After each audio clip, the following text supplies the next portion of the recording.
Shabbat Shalom. Call halal Yahweh Ba'Hashem Yahweh Shai Ba'Hashem Kodash. Double honors to the elder apostles and elder bishops of GMS, including the elders that came before them that taught us this truth. The Shabbat Shalom and salutations. All the brothers are pushing the word of truth and in sincerity, the hopeful elect tabernacle of David. All right, so this is going to be a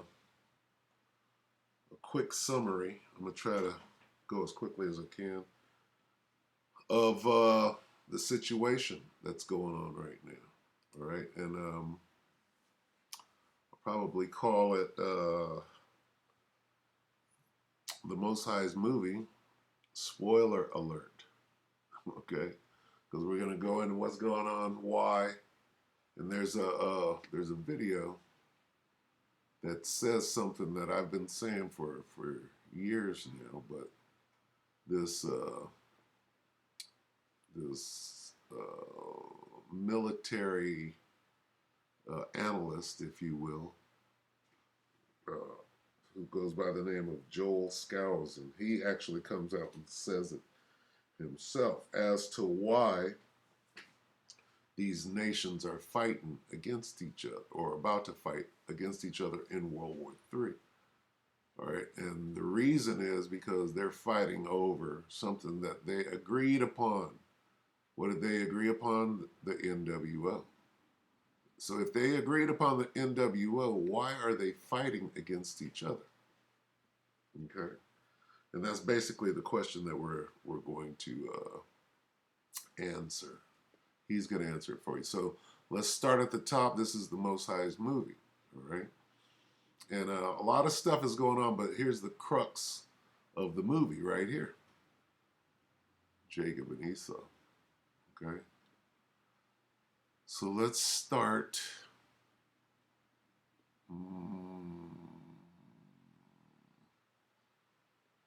Start here. Let's start at 19. And these are the generations of Isaac, Abraham's son. Abraham begat Isaac. And Isaac was 40 years old when he took Rebekah to wife, the daughter of Bethuel the Syrian of Padanaram, the sister to Laban the Syrian. And Isaac entreated the Lord for his wife because she was barren, and the Lord was entreated of him, and Rebekah his wife conceived. So she couldn't have children, so Isaac went to the seer and arranged it so that the Most High would smile upon her so that she can get pregnant, and that's what happened. Okay. Now, here we go. And the children struggled together within her.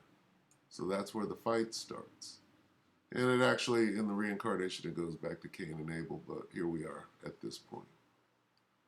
She said, if it be so, why am I thus? And she went to inquire of the Lord.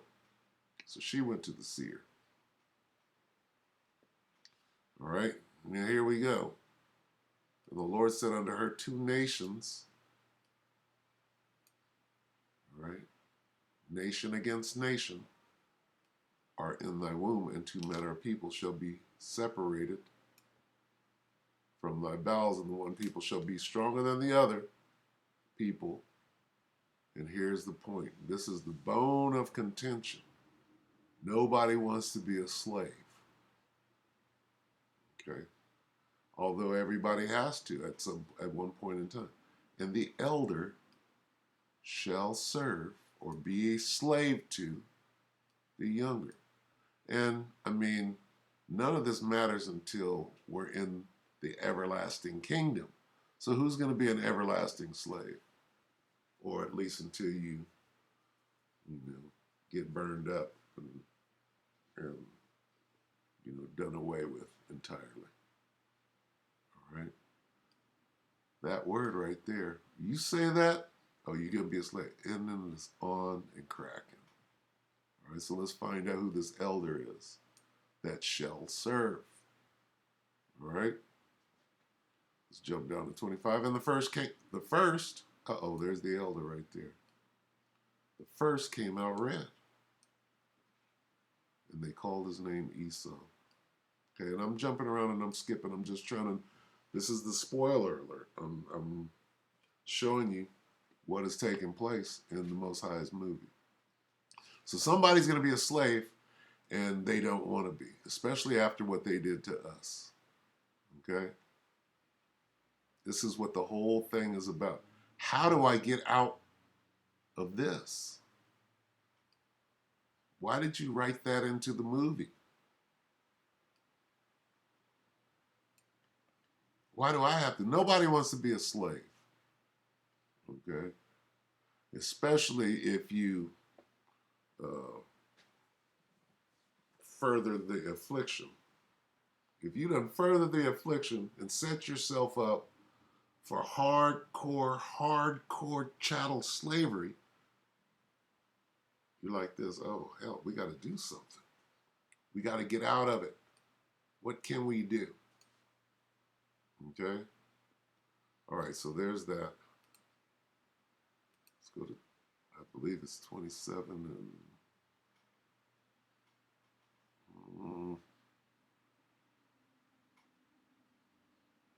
This.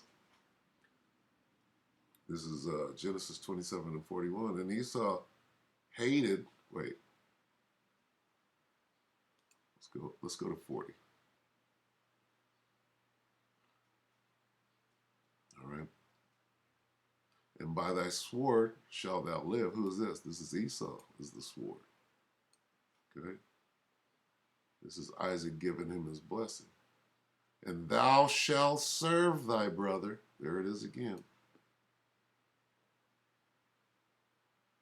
And it shall come to pass when thou shalt have the dominion, right? You're going to get your chance to rule, that thou shalt break the yoke off thy neck, all right, during that time. But then there's an everlasting kingdom coming up, all right? There's that again. And shall serve thy brother. Who's Esau's brother? Okay. Now, here we are. Right back at the crux of the whole movie. All right. This is the crux of the whole movie. It's about slavery. All right. And Esau hated, this is Genesis 27 and 41. And Esau hated Jacob because of the blessing wherewith his father blessed him. What blessing? What does it mean to be blessed? To have slaves. Thou shalt serve. That's the blessing. Right there. And Esau said in his heart, the days of mourning for my father are at hand. Then will I slay my brother Jacob. I don't have to serve this nigga if I slay him. Okay? All right? So, this is the setup. If Esau can do away with it, then he don't have to serve us. He don't have to serve his brother Jacob. So what does he do? He comes up with a scheme. All right? This dude is fuming. He got a perpetual hatred.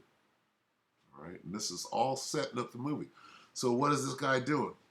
We got to go back here. Because the spirit of Esau, right, comes from here.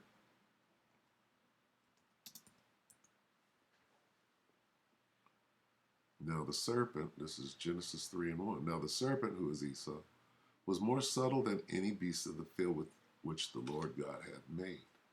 All right, I'm going to stop right there. All right. What does it mean to be more subtle? This dude is scheming. All right, he's creeping on his come up. Hard. All right. Now,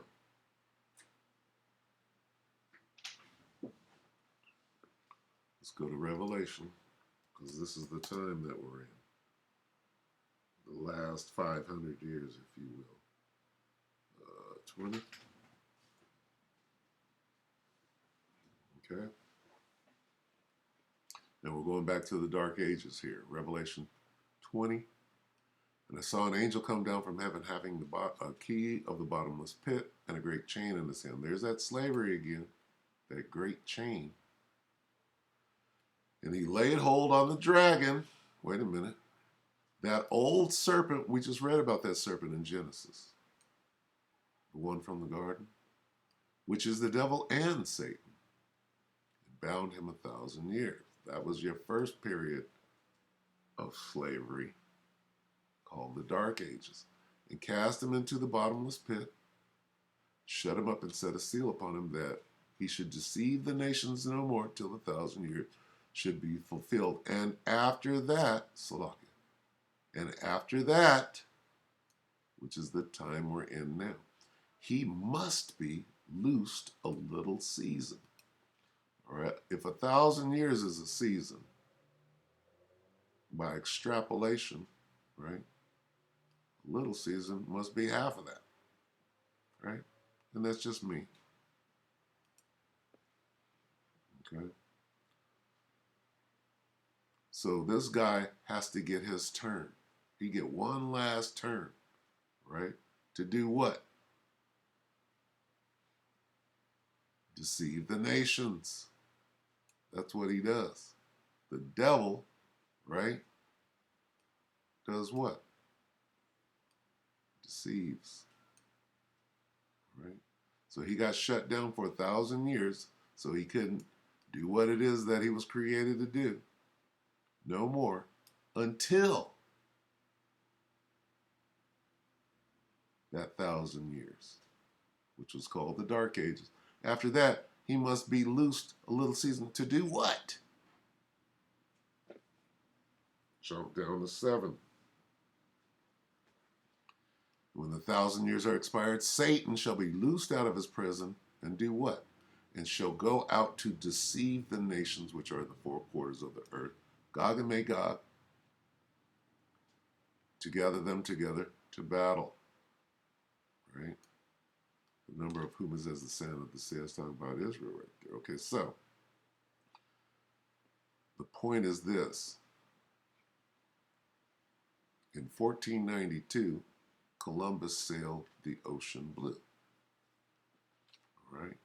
Plus 500 years brings us up to today. Right? And now what? Now this devil knows, okay, he hath but a short time. His time is short and he knows it.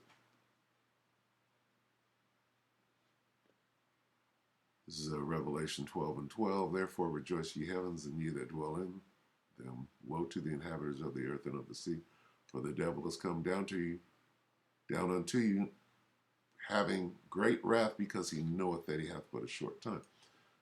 He knows that his short season is over with.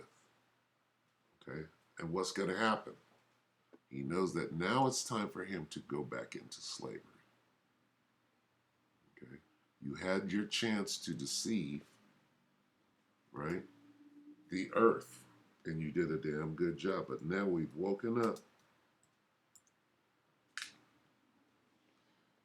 and through the spirit and power of Yahweh Shem Yahushai, right, we're not ignorant to your devices anymore. Right? Here's one. That's Esau. He covered the faces of the judges thereof. This is one of your deceptions. You went out and deceived the whole world. If not, where and who is he? This is him, the wicked, Esau. Right? At the last vestiges of your rulership, now what are you doing? Okay? You know that you have but a short time before what? Before it's time to serve your brother. Okay? Before that slavery hit your head. Now that the men of the Lord are standing in great boldness. Okay? You've been planning for a long, long time. All right? You made a plan. Let's look at the plan.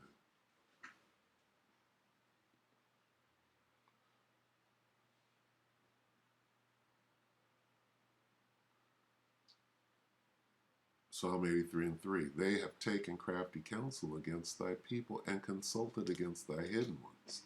So the plan is in place, right? In the movie, all This is the spoiler alert. They have said, who has said? They have said. Right? This is the Confederation. They have said, come and let us cut them off from being a nation. This is what the plan is. Okay? That the name of Israel may be no more. And remember, we do everything. We can steal your identity, the greatest identity theft ever, right? We're going to deceive the nations into believing that, no, that's us. All right? You. Okay? And the rest of you as well. But here's the plan. They have consulted together with one consent. They have said, come, let us cut them off from being a nation. Why? Because we're going head first into slavery right here in a minute. We know our time is short. Okay? So what did they do? They said, well, let's take up the mantle of Nimrod. This is Psalm 21.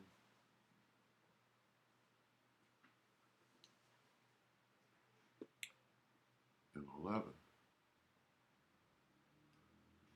For they intended evil against thee. They imagined a mischievous device, right? And what is that mischievous device? The NWO. They need a new world order because their world order is coming to the end. So they devised a plan, which they are not able to perform. See, that's the spoiler alert right there. Whatever they planned, right, it ain't happening. Okay, what did they plan? Well, they plan to come together to take us down so that they don't have to serve slavery. Because all the nations are going to be our slaves. Right? They all had us in slavery.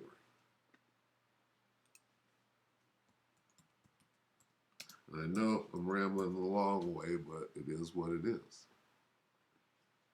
Isaiah 14:1, for the Lord will have mercy on Jacob and will yet choose Israel and set them in their own land, and the strangers shall be joined with them, and they shall cleave to the house of Jacob. Talk about the kingdom. And the people shall take them and bring them to their place, and the house of Israel shall possess them in the land of the Lord for servants in hand, for slaves. And they shall take them captives, whose captives they were. That's everybody, not just Esau. That's Ammon, Moab, Ishmael, everybody, Ham, everybody that came together. They know. And they shall rule over their oppressors. You all oppressed us, especially Amalek and Esau, which the Amalekites are Edomites. All right? This is why what does this say? We shall possess them in the land of the Lord for slaves. This is what they try to get out of. Okay, so what did they do? They devised a plan. What is it called? The NWO. Now, and the Most High is going to destroy that thing. Okay? How? This is the book of Job. Let's look at it real quick.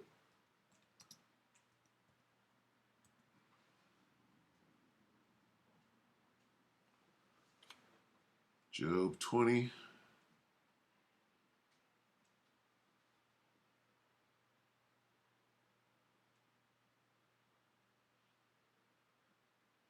And 22. This is him getting ready to bring in that NWO because they all came to the table and said, let's do this. Come on, let's come together. Otherwise, that's our ass. right? And they're real close. Most High let them get real close, right? Job 20 and 22. In the fullness of his sufficiency, what is his sufficiency? The NWO that they have planned. They're real close, okay? He shall be in straits. What does that mean? Right? In the fullness of his sufficiency, every hand of the wicked shall come upon him. He didn't dot all of his I's and cross all of his T's. He thought he did, but when you seek to take more than you should, you can't be satisfied. You even start to leave out your own, if you will. So your own is like, well, wait a minute. What happened to the middle class? Why are you getting rid of me? I thought I was so much as one of you. I thought I was down. I'm an Edomite too. Where's mines? Why are you taking everything? When he is about to fill his belly, the Most High shall cast the fury of his wrath upon him and shall rain it upon him while he is eating. Okay? Now, how is he going to do that? All right? Well, they're confederate against us.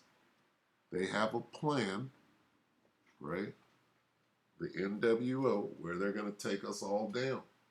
They rehearsed it during World War II. Now, they're trying to bring in what they call the final solution. What was the final solution in World War II? The extermination of who? The Jews, but them ain't the Jews. We're the Jews. Now they want to go live. This isn't a drill. This isn't a rehearsal. They're trying to bring it, okay? But what is the Most High doing? Okay? The Most High is gathering the troops, and this is what's going to happen to them. This is what's going to happen to their NWO. He shall flee from the iron weapon, and the bow of steel shall strike him through. Okay? That glittering sword that they made, right? That they are, he's going to turn it upon them. All right? Let's go to Joel real quick and we'll watch this video. Here's what the Most High is doing. Okay? He's rounding them up. Joel 3 and 2. I, the Most High, will gather all nations and bring them down into the valley of Jehoshaphat, and will plead with them there for my people and for my heritage Israel, whom they have scattered among the nations and parted my land. When we go here, we see that these nations are starting with the armies of these nations. Joel 3 and 2 in the NLT. I will gather the armies of the world into the valley of Jehoshaphat. Why? Because your plan ain't going to work. And here's how it's going to be dismantled. Starting with Vlad, okay? Most High is going to flip Vlad. Let's go to Proverbs real quick.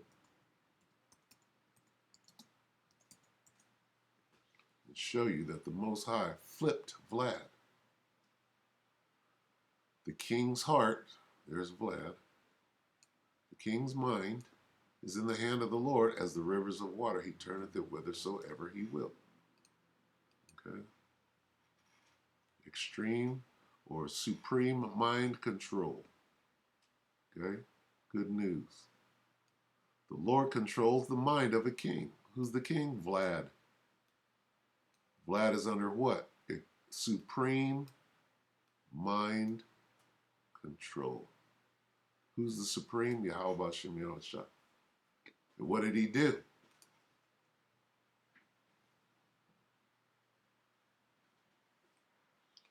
Isaiah. Okay. Now we'll watch the video right after this. What did the Most High do to Vlad?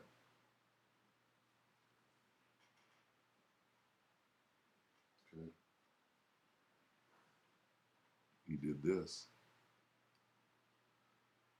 Behold, is Isaiah 13:17. I will stir up the Medes against them, which shall not regard silver, and as for gold, they shall not delight in it. Okay. The Most High got Vlad, turned him against the NWO. Why? Because these scoundrels, these Edomites, they can't get enough, right? No matter how much they get, they still want more. And it's their nature. Okay? So let me see. I didn't set this up. So let me go get it. So I was watching this, I know I went long, but I had to set it up. This is a spoiler alert. Okay, so let me find this. This is Crazy Nate, the Canadian. Okay, here. That's a weakness. Okay, now this guy, this is the Edomite Joel Skousen. All right, this is Canadian Prepper Channel, July 10th, 2022. A chilling warning from a wise old man about what is coming. Jay Skousen predicted the exact year the conflict with Russia would start. Okay, so this is a military analyst who was probably he was in there. Let's let this thing play through. A lot of people. Okay, now there's something in particular I want you to hear him say, because I've been saying this for years. Now, this guy has a theory as to what's going to happen, and his theory goes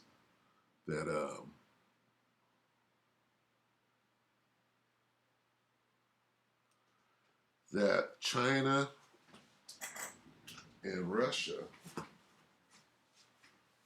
all right, are going to blackmail the U.S. into what? Into them running the NWO. So here's what's going on.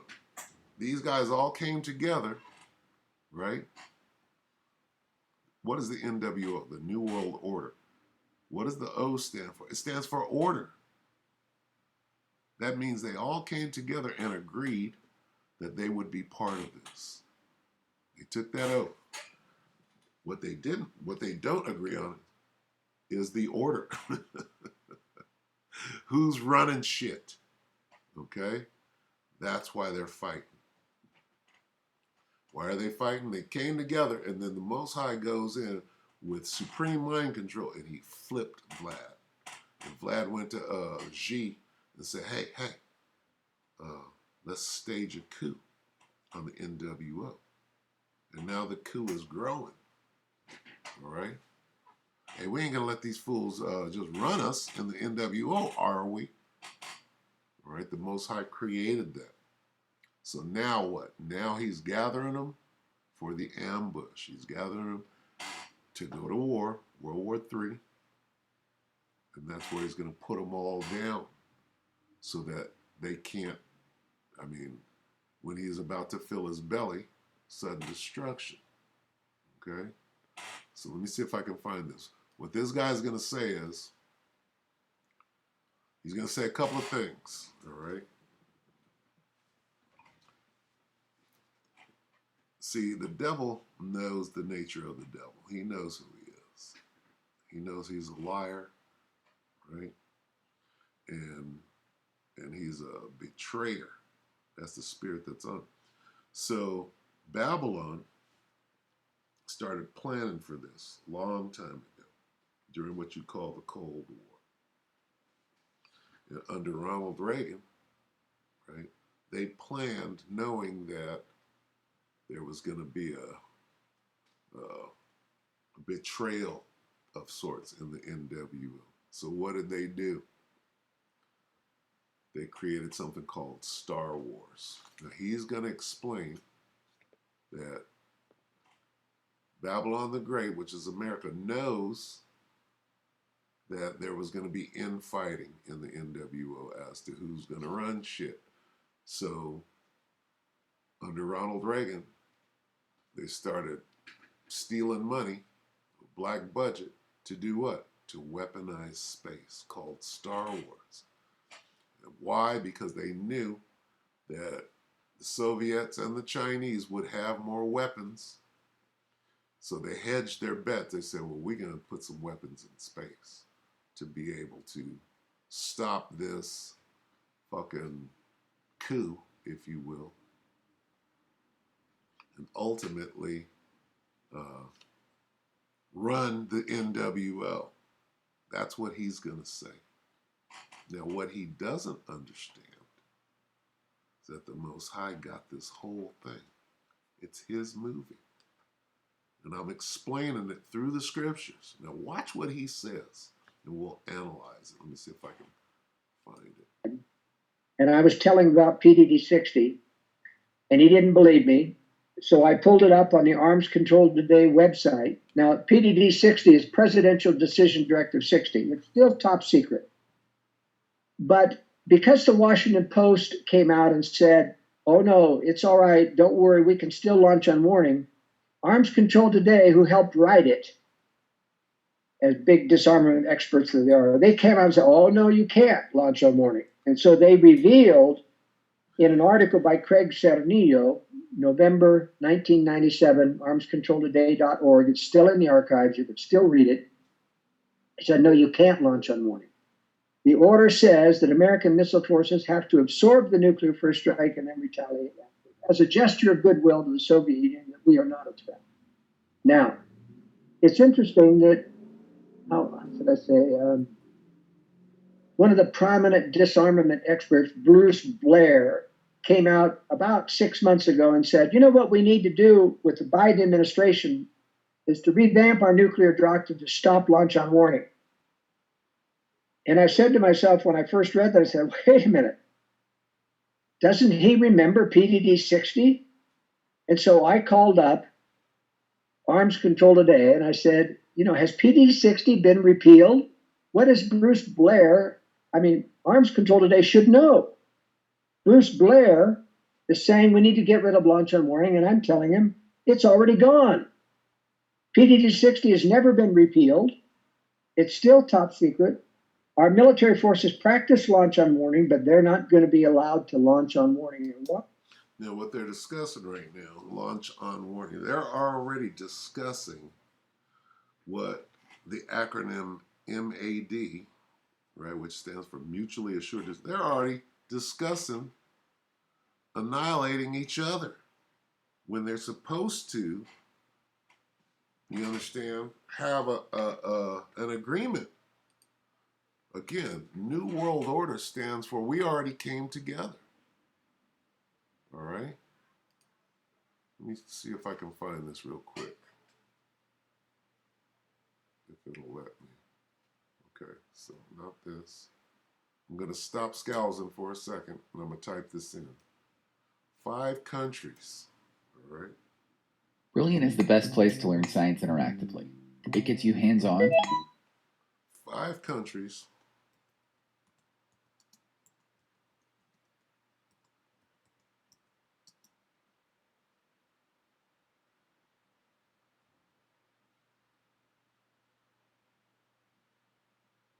Agree to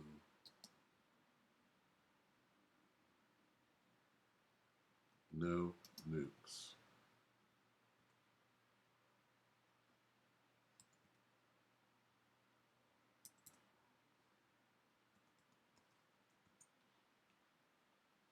Let's see what, because in December, let's see, 6 months ago, all right, Russia and China joined US, UK, France in vow to avoid nuclear war. Now, what is this? So in December, this is before the Ukrainian war started.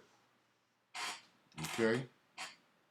They were still, hey, peace and safety. Hey, we ain't gonna, don't trip. We ain't gonna nuke each other. Okay? 6 months ago, US, China, Russia, Britain, and France pledged to only use nuclear weapons for defense, meaning we're not going to fire on each other. Huh? Wait, Russia, US, China, well, right now that they're at each other's throat. You understand? You understand that? I just wanted to look at that real quick. Now, this guy today, or what's today, the 12th? Today's the 13th. A couple of days ago, this guy we're discussing MAD, mutually assured destruction. I thought a minute ago they just signed, hey, well, we ain't gonna fire on each other. This guy's talking about, when he's talking about launch on, what is he saying? They're talking about first strike, uh, uh, the protocols, if you will, for being able to launch your birds. Well, if they launch first, they're talking about first strike, retaliatory. Why are we talking about that if this happened? Okay.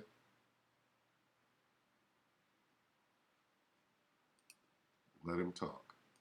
Bruce Blair, Arms Control Today should know. Bruce Blair is saying we need to get rid of launch on warning, and I'm telling him it's already gone. PDD 60 has never been repealed. It's still top secret. Our military forces practice launch on warning, but they're not going to be allowed to launch on warning. And why is that? Why do the globalists want to absorb a nuclear strike?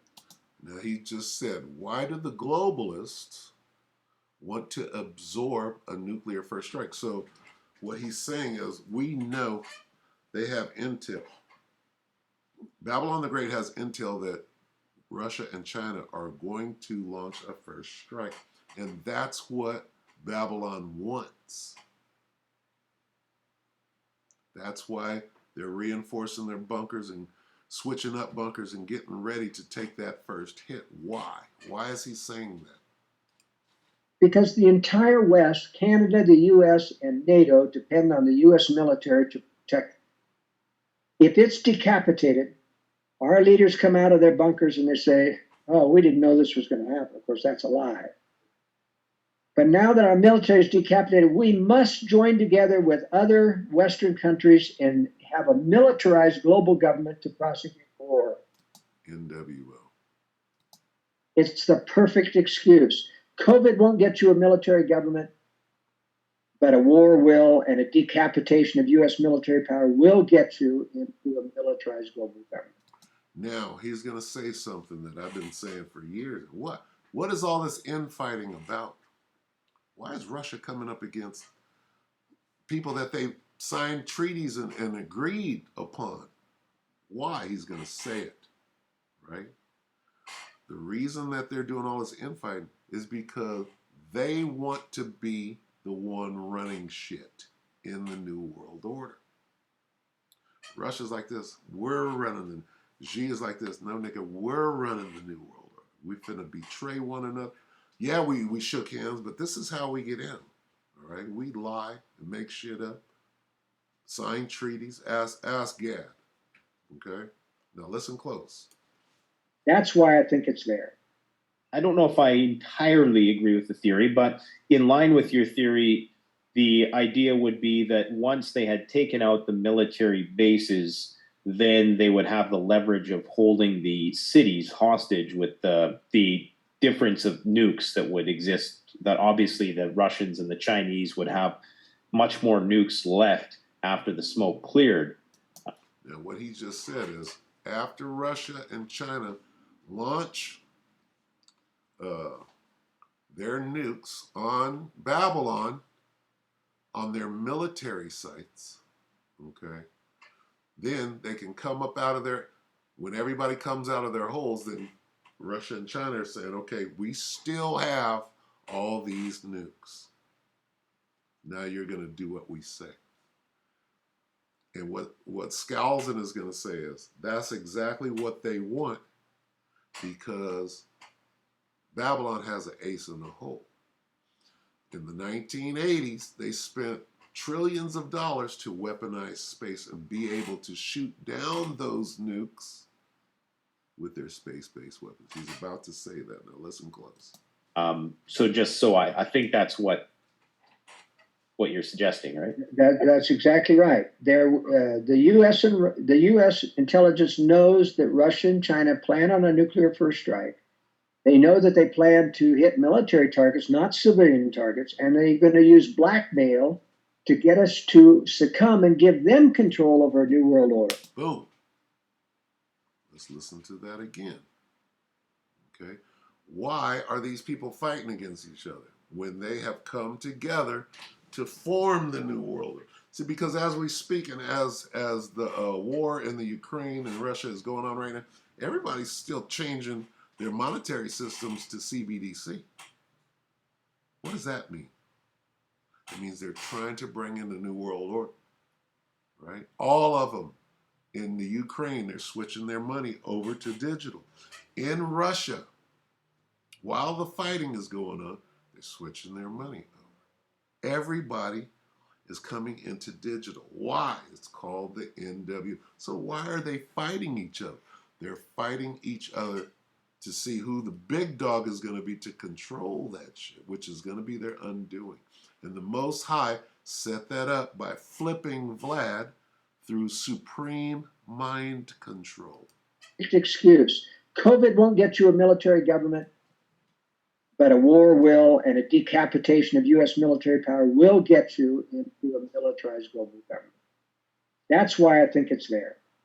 I don't know if I entirely agree with the theory, but in line with your theory, the idea would be that once they had taken out the military bases, then they would have the leverage of holding the cities hostage with the difference of nukes that would exist. That obviously the Russians and the Chinese would have much more nukes left after the smoke cleared. So I think that's what you're suggesting, right? That's exactly right. The U.S. intelligence knows that Russia and China plan on a nuclear first strike. They know that they plan to hit military targets, not civilian targets, and they're going to use blackmail to get us to succumb and give them control over a new world order. You know, a lot of stupid conservatives in the United States. It's about who's going to control the new world order. Yeah, they're all in on it, but they're infighting at the top. And that's significant. Why are they fighting at the top? Okay. Let's look at that again. Okay.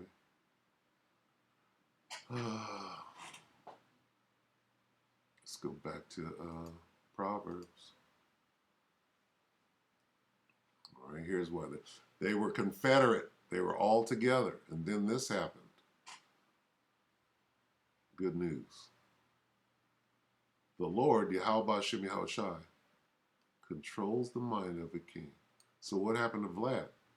The Most High flipped him. Okay? Mind control. The Most High is the supreme being. So this is M, K, in this case C. M, K, supreme. Which is what we have right now. So, what is going to become? I'm going to go ahead and I just wanted to show you that Skousen said that they're fighting over who's going to control the new world order. All right. So now what is going to happen? Joel. What is the Most High doing? He's setting up an ambush the same way that he did Pharaoh. Okay.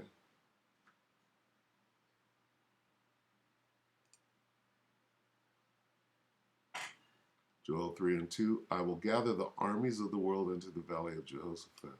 That happens later. Okay. Right now, they're in Eastern Europe. Asia, if you will. Asia Major or Minor. I'm not sure which one, what they call it now, but they're in the land of Asia. I will gather the armies of the world into the valley of Jehoshaphat, right? Why? To surround them. We'll jump down. Let's go back to King James. All right, so he's gathering them, right? This is Joel 3 and 9. Proclaim ye this among the Gentiles. Prepare war, wake up the mighty men. Let all the men of war draw near. Why are they warring each other? They should be coming after us, like they rehearsed in World War II, right? Round them up, put them in the sea camps, let them come up, beat your plowshares into swords and your pruning hooks into spears. Let the weak say, I'm strong. Here's the ambush. Assemble yourselves and come, all you heathen, gather yourselves together round about. Okay? World War III. Got you all in the same spot. Thither cause thy mighty ones to come down. This is where the angels in Yahushua come into World War III. This is the ambush right here. Okay? Got it? This is the spoiler alert. Okay? Revelation 12 and 7. And there was war in heaven. Michael and his angels fought against the dragon, and the dragon fought against his angels. Okay? This war is the war in the sky. Oh, it's up there where God lives now. This war is going to be fought in the sky. New Heart English Bible. There was war in the sky, right? In the upper atmosphere, where the space-based weapons are. Low Earth orbit is what they call it. World English Bible. There was war in the sky. Michael and his angels, the chariots of Israel, made war on the dragon, and the dragon and his blue angels made war. I saw somebody bring this out the other day. Like, that's cool. Right, where is the chariot? All right, where are the blue angels at? He said, that's spiritual. The blue angels. I'm like, yeah, it is.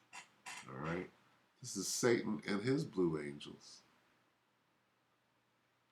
This is Michael and his angels. All right. The heavenly host.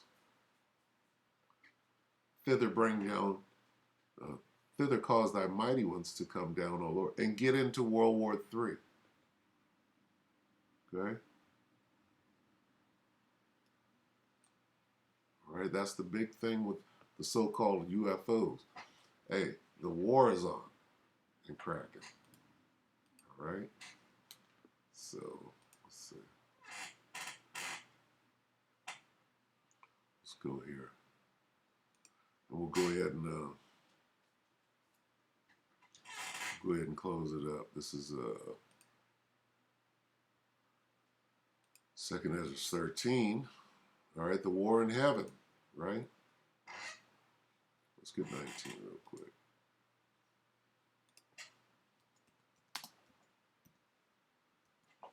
So in the middle of World War III, the Most High is going to surprise the so-called NWO that's fighting against each other. The Most High flipped Vlad. And they're going to try to fight against Yahushua and the angels, right? The rider on the white horse. Revelation 19 and 11, and I saw heaven open, and behold, a white horse. All right, here's that white horse. Where is it? That's the white horse.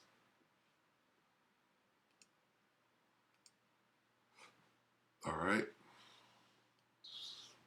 Put that right there.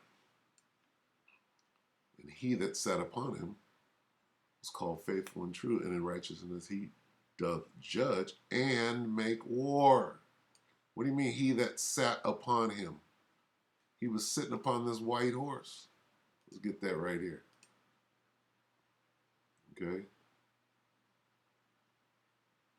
2 Ezra 13 and start at 3. And I beheld, and lo, that man waxed strong with the thousands of heaven, the angels. Okay.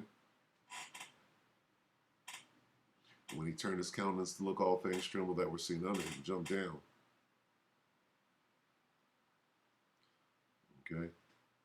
But I beheld, and lo, he had graved himself a great mountain, that chariot shall be coming around the mountain, and flew up upon it.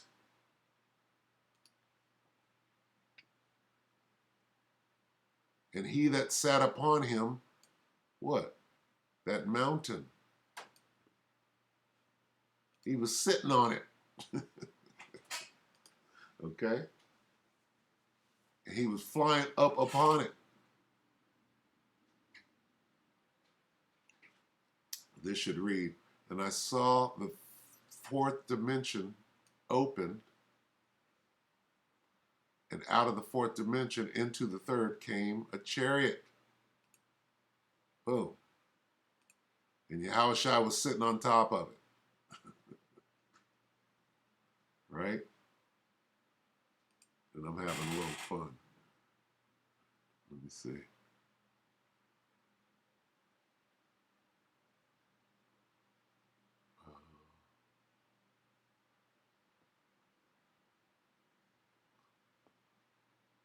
Let's see, where is it? Where does he come down?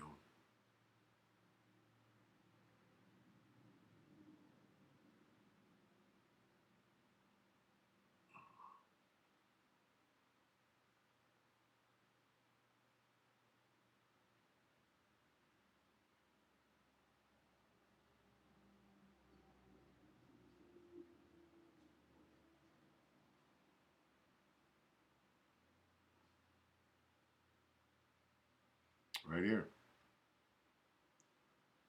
Revelation, Salakia, 2 Ezra 13 and 12. Afterward saw I the same man come down from the mountain. See, he was sitting on it, and then he came down and called unto himself another peaceable multitude. All right? That's that. This is the mountain. He was sitting on it. And then after he had destroyed all the armies of the world, then he came down off of it. He got up and he came and started laying it down. All right? Well, here's the fight.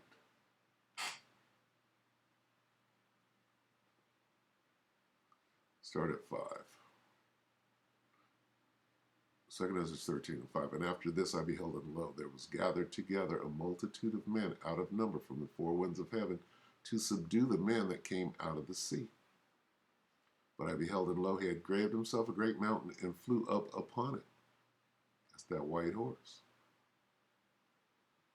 Jump down to 8. And after this I beheld, and lo, all they which were gathered together to subdue him were sore afraid, and yet there's fight.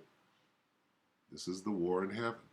And lo, as he saw the violence of the multitude that came, he neither lifted up his hand, nor held sword, nor any instrument of war, but only I saw as he sent out of his mouth, as it had been, a blast of fire, and out of his mouth, out of his lips, a flaming breath, and out of his tongue he cast out sparks and tempests. All right, these are the weapon systems, these laser beams and such. And they were all mixed together, the blast of fire, the flaming breath, and the great tempest, and fell with violence upon the multitude, which was prepared to fight, and burned them up every one, so that upon a sudden of an innumerable multitude, nothing was perceived, but only dust and smell of smoke. When I saw this, I was afraid.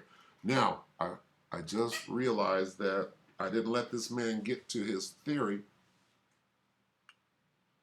about the space-based weapons. Okay? So what he's saying is, after the first strike, Russia and China are going to try to blackmail everybody into them running the NWO. All right. But Babylon the Great has an ace in the hole, right? And they're going to come to the ace in the hole. Let's listen. Didn't know this was going to happen. Of course, that's a lie. But now that our military is decapitated, we must join together with other Western countries and have a militarized global government to prosecute war. It's the perfect excuse. COVID won't get you a military government, but a war will, and a decapitation of U.S. military power will get you into a militarized global government. That's why I think it's there. I don't know if I entirely agree with the theory, but in line with your theory, the idea would be that once they had taken out the military bases, then they would have the leverage of holding the cities hostage with the difference of nukes that would exist. That obviously the Russians and the Chinese would have much more nukes left after the smoke cleared. I think that's what you're suggesting, right? That's exactly right. The U.S. intelligence knows that Russia and China plan on a nuclear first strike. They know that they plan to hit military targets, not civilian targets, and they're going to use blackmail to get us to succumb and give them control over a new world order. You know, a lot of stupid conservatives in the United States who are anti-globalist, which is good, think that anything the globalists are against, like in the war on terror, they correctly said Iraq was not our enemy. They correctly said Afghanistan was not our enemy. We made them the enemy. And so they incorrectly now state, and Ron Paul, a good friend of mine, is one of those who says this, is that Russia and China are not our enemy. We've made them enemies because we're provoking them. Well, in fact, they are our enemies. They do intend to strike the West. It's just that libertarians and anti-globalists in the United States tend to be blind to the fact that there are real enemies out there. Now, I'm as anti-globalist as anybody on this planet, but I'm also anti-Russian and anti-Chinese because I know that they're planning on striking the West. Now, here's the question for you, Nate. Why would our globalist government absorb a nuclear first strike? How could they win a war if they did absorb a nuclear first strike? How could they prosecute the war? Because it would take time to regroup under a military new world order. Well, I think part of the answer is the fact that I think we have weaponized space. Boom. Okay. Now watch what he says next. One of the former defense secretaries under Ronald Reagan spoke at a closed session of one of the big accounting firms. And he said this to the session, and it was leaked out later. He said, "You'd be surprised how much money is going to space that isn't on the budget." He said there's $20 trillion going into space that isn't on the budget. $20 trillion. Now, everything that's going into space that we know about, GPS satellites, surveillance satellites, all of those things are on the budget. If there's 20 additional trillion going into space, it means those are anti-ballistic missiles, I think, that are there so that the U.S. can say or thumb their nose at the blackmail and say, no, we're not going to accept your blackmail.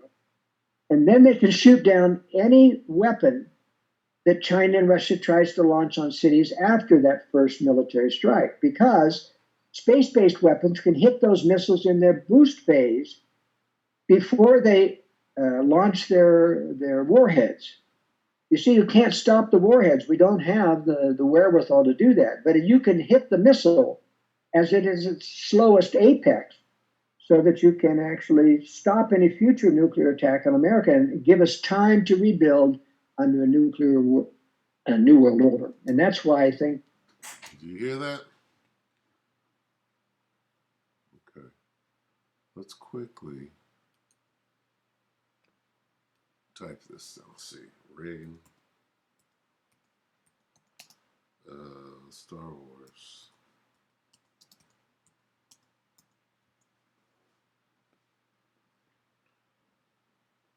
Reagan Star Wars. Let's see.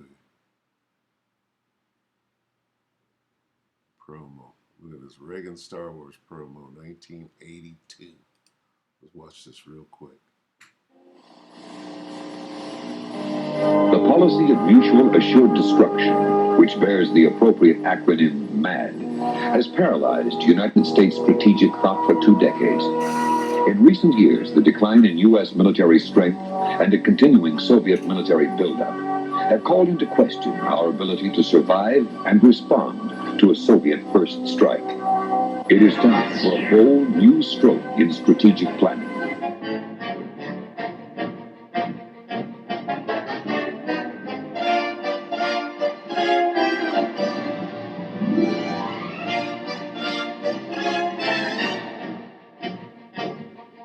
I'm Congressman Newt Gingrich, the Republican co-chairman of the Congressional Space Caucus. The United States is at a crossroads in both its prosperity and its very survival. And the high frontier gives us a chance to leapfrog past the huge Russian army to regain our national security through developments in space. The space shuttle gives us an opportunity to develop through the high frontier program answers to the Russian challenge that would put us a decade ahead of the Russians in dominating the high frontier of space. You know, he who controlled the air controlled World War II. The Japanese early on in the Pacific with their carriers, the Americans later on. The Germans early on in the Blitzkrieg with their Stuka dive bombers, the Americans later on. In the future, he who controls space may well control the future of mankind.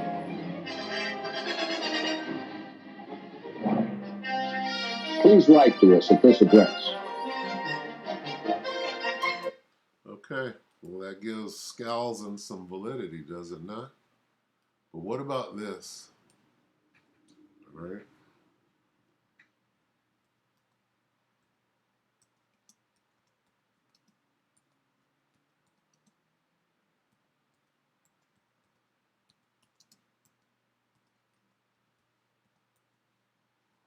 What about this?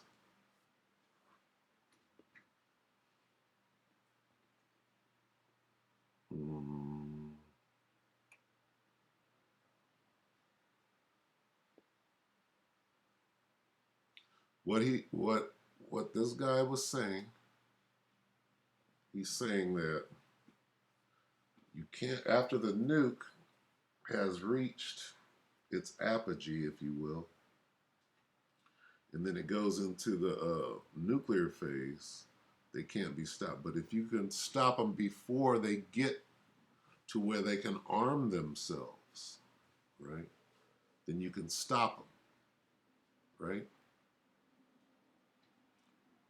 That's what he said. Now let's watch this. Feeling Slovakia.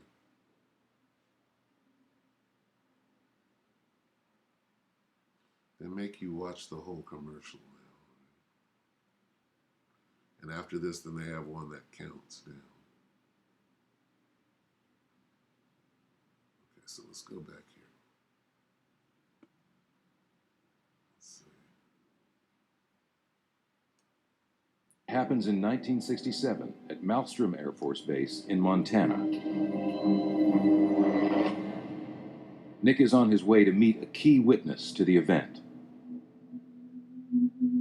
Robert Salas served 7 years in the Air Force, rising to the rank of captain. So tell me what happened. March 24th, 1967, I and my commander, Fred Mywall, were on duty in Roy, Montana. The men are stationed in the missile launch bunker, 60 feet below ground. We had control of 10 nuclear missiles. The Minuteman I.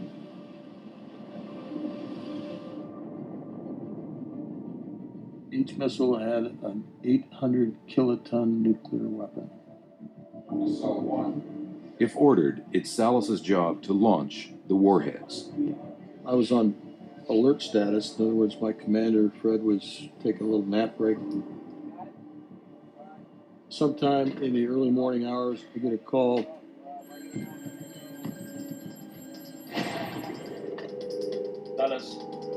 On the other end of the phone is a terrified guard stationed above the bunker. He's screaming into the phone. He's yelling, "Sir, I'm looking at the front gate. I see this glowing red object." A strange red object is moving like nothing the guards have ever seen Like a before. chariot. They're flying very fast across the sky, stopping on a dime, reversing course, making 90-degree angle turns, making no noise. These guys were very, very frightened. It was a critical situation. As fear spreads above ground, things are about to get even more terrifying below. I need you to wake up. I've got the Salas wakes his commander and tells him the guard's report of a UFO above the base. Suddenly, the unthinkable happens. The lights turned from green to red. In other words, red meaning unlaunchable. Everything went red. All 10 missiles were disabled, every single one of them. So what does that mean? It means if we were given the order and if we had to go through our launch procedures, they couldn't be launched. All right, you get the picture? The chariots, the angels, are controlling not only the nukes, but the missiles. See, an ICBM is a two-part system. You got the delivery system, which is the rocket, all right, or the missile, and then you have the warhead. All right. So without the missile, the warhead can't get to where it's going. So in this case, this guy is saying that the space-based weapons are to take out the missile part of the warhead before it gets to the warhead part. All right. Now, right here, it says what disabled what? Missiles. Not nukes, missiles. So the angels can shut that thing down. So what's going to happen? All right? Because 200 million missiles are going to hit their mark. You understand? Look at that. So whatever Star Wars they got up there is going to be shut down by the angels. All right?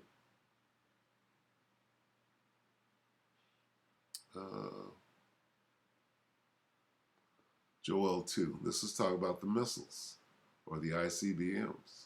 Both parts. A fire devoureth before them, and behind them a flame burneth. The land is as the Garden of Eden before them, and behind them a desolate wilderness. Yea, and nothing shall escape them. Meaning they're all going to hit their mark. Why? The appearance of them is as the appearance of horses. And as horsemen, so shall they run. Like the noise of chariots on top of mountains, shall they leap like the noise of a flame of fire that devoureth the stubble, as a strong people set in battle array, likening them unto an army. Before their face the people shall be much pained, all faces shall gather blackness. They shall run like mighty men, they shall climb the wall like men of war, they shall march every one on his ways, and they shall not break their ranks. What does that mean? That nothing is going to hinder them the moment that they're shot. That's telling you something. Now, neither, okay, neither shall one thrust another. Okay, so you got some missiles are offensive and some are defensive. The ones in space are probably both, but they have interceptors, is what they're saying, where one missile strikes another and prevents it from getting to its destination. Right here it says that ain't going to work. The interceptors are not even going to be fired. Why? Because of this.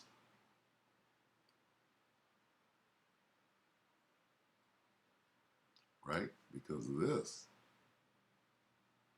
You see that? Back to Joel. Neither shall one thrust another. They shall walk every one in his path. The Most High is going to ensure that they all do what he has purposed them to do. And when they fall upon the sword, they shall not be wounded. Okay? Protection. All right? They're not going to get shot down. All right? Even if they are fired. That's what it seems as though they're saying. They shall run to and fro in the city. They shall run upon the wall. They shall climb upon the houses. They shall enter into the in at the windows like a thief. So the interceptors are not going to work. Right? Neither shall one thrust another. Who's controlling that thing? Yahweh Bashem Yahushua. All right? And what's going to happen, what's going to come of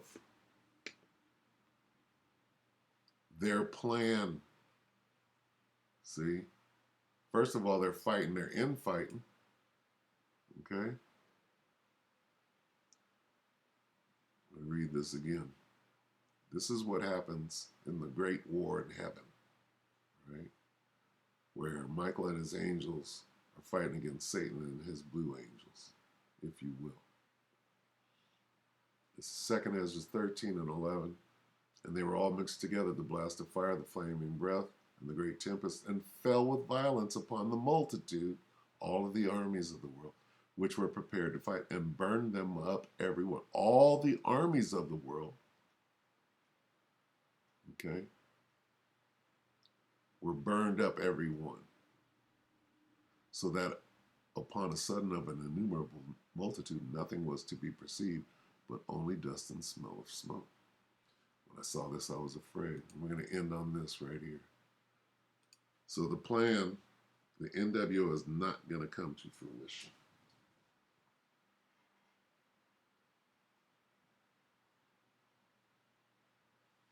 All right. This is Revelation. We didn't finish this. Let's see.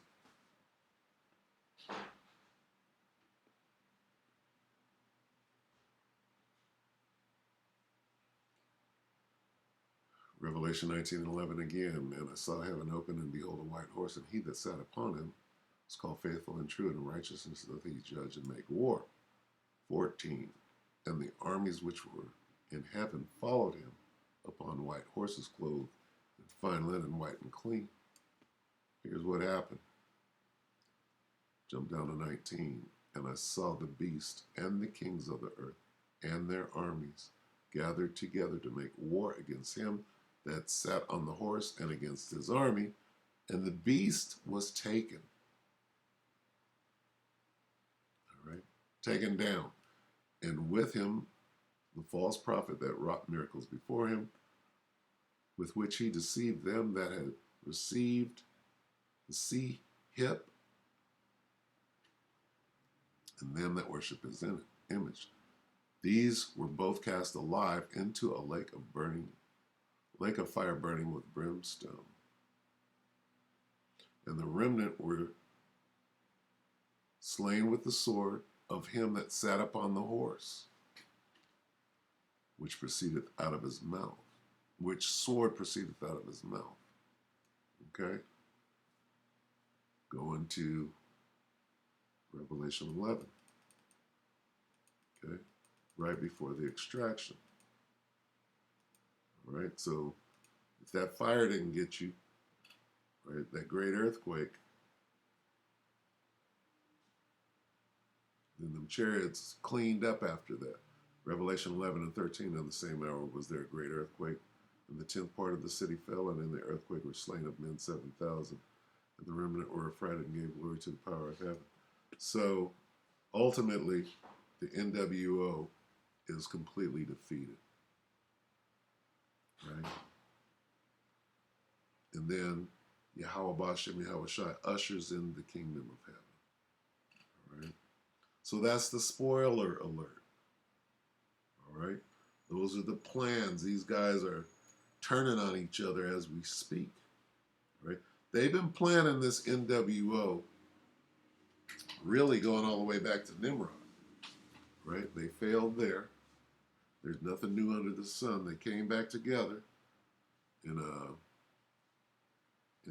Psalm 83. Nothing is new. Sat down at the World Economic Forum, the G8, whatever, and they just can't, they won't be able to put it together.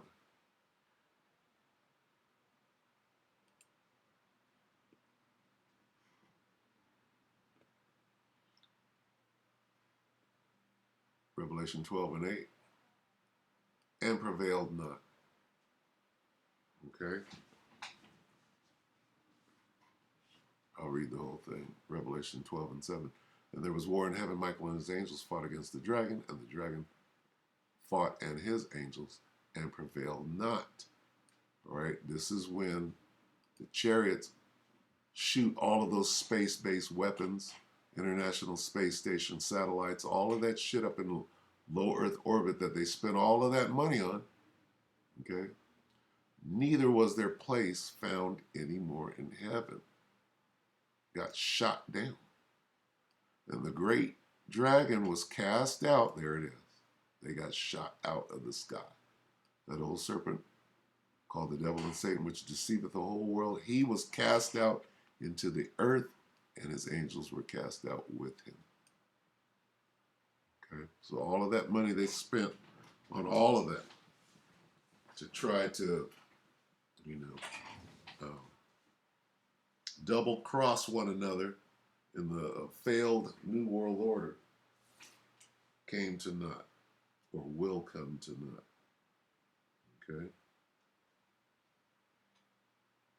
All right, so I know I've run long, but because of this, and because he said what he said about them fighting against each other for what?